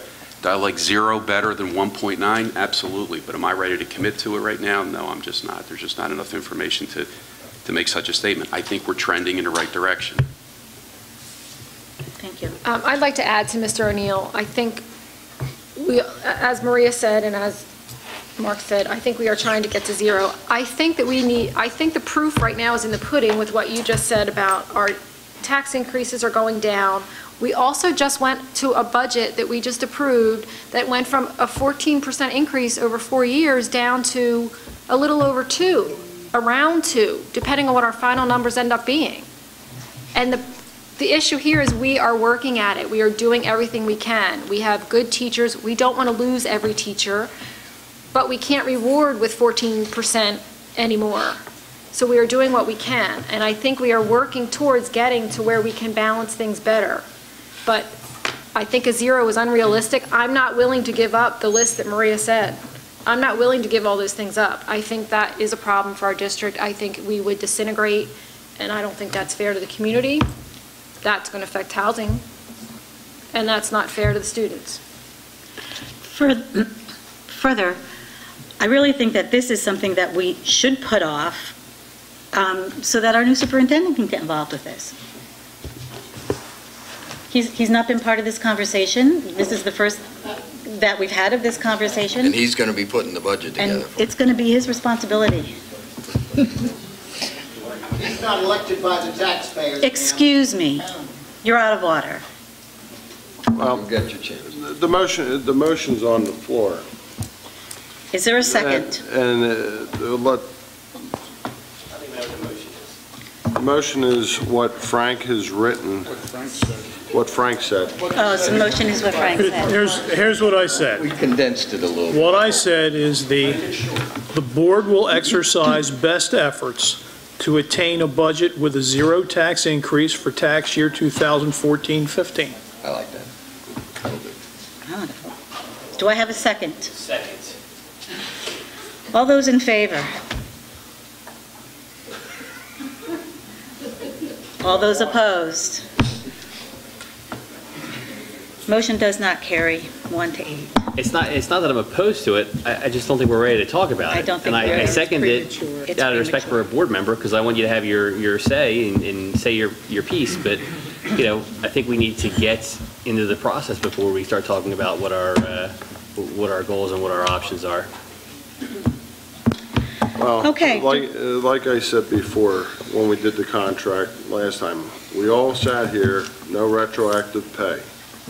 And also, yes, I am, because the public has, you know what, the public wants to hear different things. Oh, bet not. And I'll tell you what, I sat here,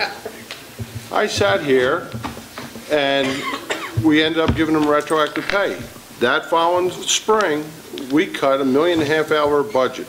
Oddly enough, that's what the retroactive pay cost us. So.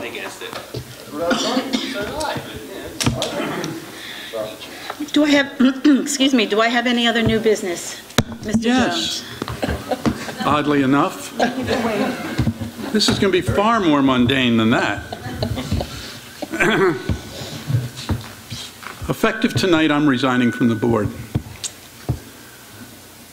I've decided to do it this way because I want to make sure there's no misinterpretations or miscommunications on why I'm doing this. I only have 2 months left to go. It seems to me that my ability to participate and contribute to this board in 2 months has been greatly diminished. It seems more likely that it would be better to bring somebody else on, particularly somebody who's going to be on the board come December, and give them a ramp-up time of a couple of months before they get involved with reorganization and budgeting. I have with me here, oddly enough, pass them down, take the one with your name on it. My letter of resignation. That's really all I have to say about this. I wish the board much success in making Methacton a better place and having us have greater achievements, and I very much would appreciate no comments. And if I am allowed, I would like to make a motion that you accept my resignation.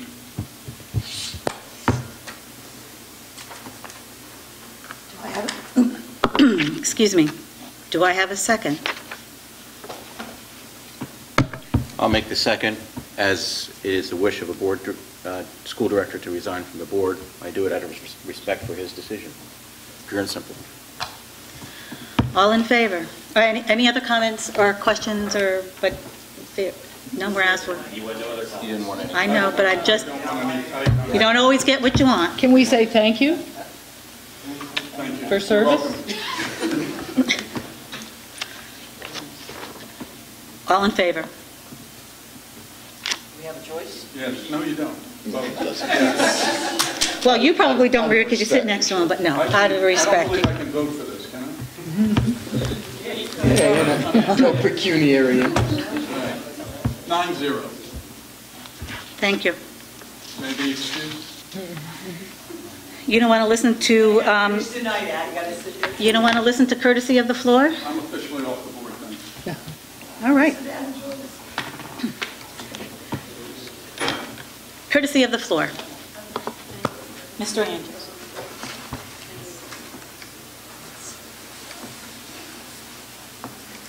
That was unusual. John Andrews, Lower Providence. A little while ago, I thought to myself, I'd have nothing to say at the courtesy of the floor. Then I heard comments from board members. I think this year's tax increase is just under 3%, not 2%, as Mr. O'Neill says. With regard to the MEA contract, the last one was a total of about 14% pay raise over 4 years. This one is just under 8% over 4 years. My prediction is that the next budget, unless you cut programs, will it be at least a 5% increase, followed by a 6% increase the year after. So I thank Mrs. Shackelford for giving a list of the things that you're going to have to cut. I think that'll finally bring out the public, where the public needs to be here, and maybe we'll get a Times Herald editor who gives fair reporting to the series of meetings during the year. Today's article, for instance, didn't tell much about the MEA contract because it was written last week and for some reason didn't get in the paper last week. Today's article says that this meeting on the budget on the contract would be next week, and most people would say, well, it's next week, and they'll come to an empty room.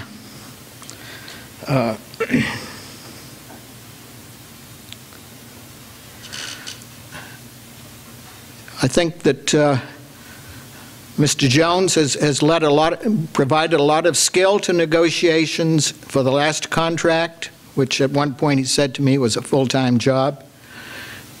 And he provided good comment to you relative to this contract, and it seems to me he has a lot of disgust for people saying, well, it's just a 2% increase every year.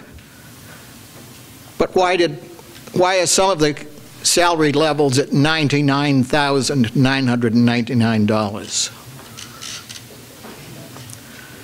I think this board, hopefully you'll get some changes come the election, and the changes will have some influence on what you do in the future. Thank you.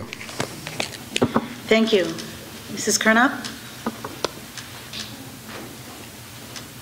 I'm Diana Kernop. I'm co-president of the Methacton Education Association, and Mrs. Breyer intended to come up with me, but she had an emergency and had to leave. Just as I know, first I'd like to say that I understand the negotiations process very clearly. I've been involved in negotiations since I came to Methacton in 1977, and I've seen a lot of contracts, and I know that when it's all said and done, the vote isn't an easy vote for either side. But both sides are to be commended that they stuck to it, and they came up with an agreement that will be fair to both sides. And I know that this wasn't an easy vote, and yours is a much more public vote than my vote was. And it's a shared joy, and I'm knowing that it's a shared pain for some as well. But ultimately, I have people saying to me, I've been here more than 19 years, and this is the first time I've come back to work and had a contract in place. And for that, I thank you, because that truly is a gift that is hard to comprehend, and it truly is valued.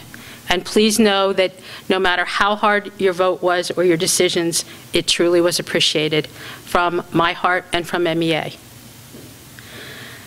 The second thing I would like to say is, as Dr. Miller said, there's always a second. There's always a second. Telling you, there's always a second. I would like, what can I say? I would like to thank you for your participation in the Bucks Montgomery Healthcare Consortium. And I would like to let you know that hopefully, I've been to 3 meetings, as has Stuart, and we need a file cabinet for these meetings because I have this much information already. And what I've learned is that the increases based on the plans for the people that were in were negative numbers in a culture where healthcare has been going up 9%. And one of the things that they're going to roll out this week as part of the Healthcare Consortium is their wellness program. And I'm encouraging you, I'm looking for a way between Stuart and myself to try to make sure that you understand the avenue that's going to be rolled out relative to wellness within the district and among our staff. So again, I want to thank you for voting to go into the Healthcare Consortium, and I do believe that ultimately it will help to contain those costs that are of concern to you and to us. Thank you very much.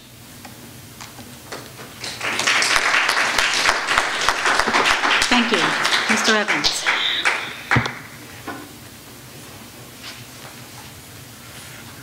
Ron Evans, and I still live in Worcester. I'll say one thing tonight. You people sure do know how to confuse a person. For the last 20 minutes, I don't know what went on in this room. A couple things I did want to mention. I saw where teachers were cut, books were not bought. Everything that doesn't really take away a lot of money. The budget is 80-some%, am I right there, of taxpayers' money? I saw not one dime taken away from that. That went up. Everything else went down. But you want to know where to save money, but you're afraid to take it where it really hurts somebody. Do you follow me?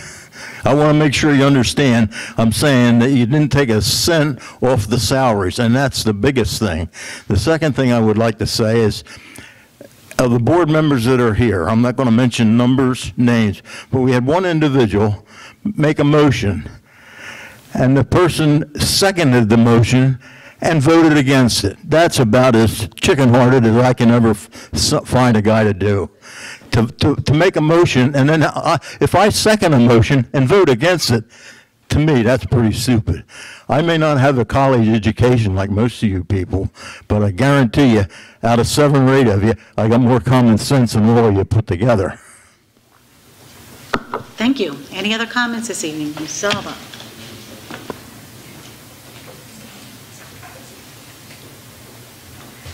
Candy Agleval. I think I have a pretty good idea why Howard walked out of here tonight. But I sat here tonight and I heard school board members state that this contract between the school district and the teachers is good for the community. I don't know what community. The majority of this community pays the taxes. They have no kids in the school district, and the board can get disgusted with me. But I heard a board member sit in his room say he didn't care how much he'd spend as long as his kids got an education. I've never said I wanted a child not to get an education in the school district. But no one has broached the subject of our test scores. You want to pay all this money. I want to see a performance-based pay. It is embarrassing to look at our test scores. I have them written down.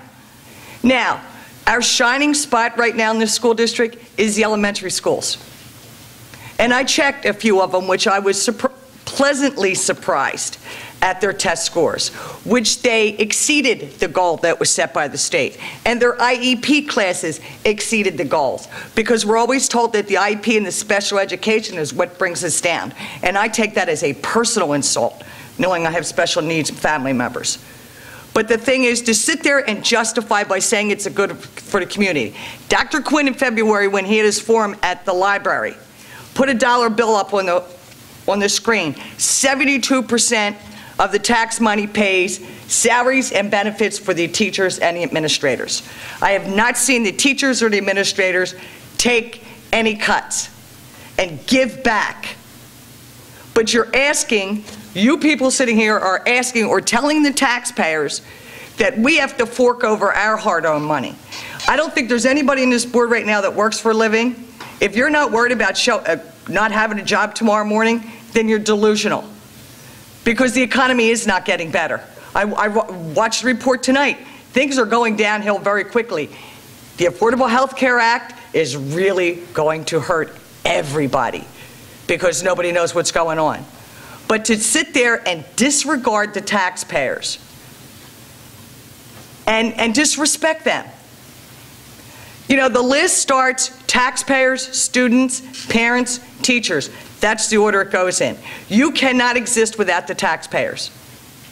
And like I said, the majority of the taxpayers do not have children in a school district.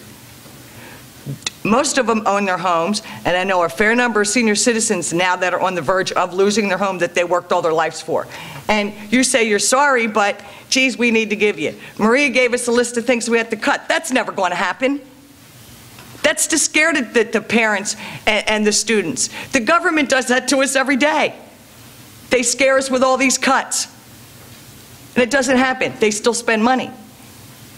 But the thing is, if you want us to believe you're serious, you have to start living within your means. I had teachers stand here last year and last contract that said they couldn't live on what they make. Well, you know what you're making? You need to rethink how you're living. We need to live within our means. I've had to learn. I've had to make serious, hurtful cuts. You have to make them. Like I said 4 years ago, if you have to bleed, you have to bleed. But you're ignoring things. You're saying, oh, well, this is good for the teachers, it's good for the school district. It's not good for the community. It's not a win-win for the community. Like I said, we were shut out of the whole process completely. It was, last week, we didn't even know a tentative agreement was made in June. There wasn't even a hint of it. It was put in a work session, which you knew most people wouldn't see, voted on tonight, which the Times-Herald said next week. Most people didn't know until this afternoon what was going on. That is shutting us out completely. That's disgraceful. But remember shutting us out when you come back and say you want a tax increase, when you start arguing about how much we're going to have to pay. Thank you. Any other comments this evening? Yes, sir.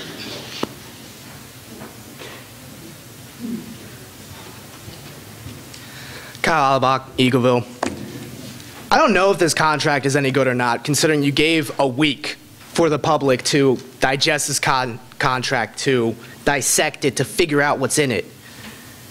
And I understand you had all those dates where you met with the MEA and you couldn't release that information. I understand that. But what I don't understand, why you just rush it within 1 week after presenting it at a work session. This says to me what I've sort of thought to myself all along, that the board's commitment to transparency is dead in the water. Thank you. Thank you. Any other comments this evening? Okay, thank you. Moving on to communications, Mrs. Lynch. Good evening. The school messenger rollout went very, very well. The district's new rapid communication system for our parents and our employees. It went very smoothly, and thousands have created contact manager accounts that will allow them to manage their own contact information as well as decide how they are contacted and at what times. The 50th anniversary, as Mr. Constable mentioned, of Methacton High School is indeed coming this year, and we're calling it Come Home, and we'll be advertising a number of opportunities for our former alumni to come home to the Methacton School District, and there will be a number of planning opportunities throughout the year where individuals can get involved and get excited about honoring our past, celebrating our present, and looking forward to a bright future. Thank you. Thank you. Okay. Do I have a motion to adjourn this evening? Mr. Phillips, do I have a second? Mr. Okay, Kristen. All in favor? Motion carries 8-0. Thank you and good evening.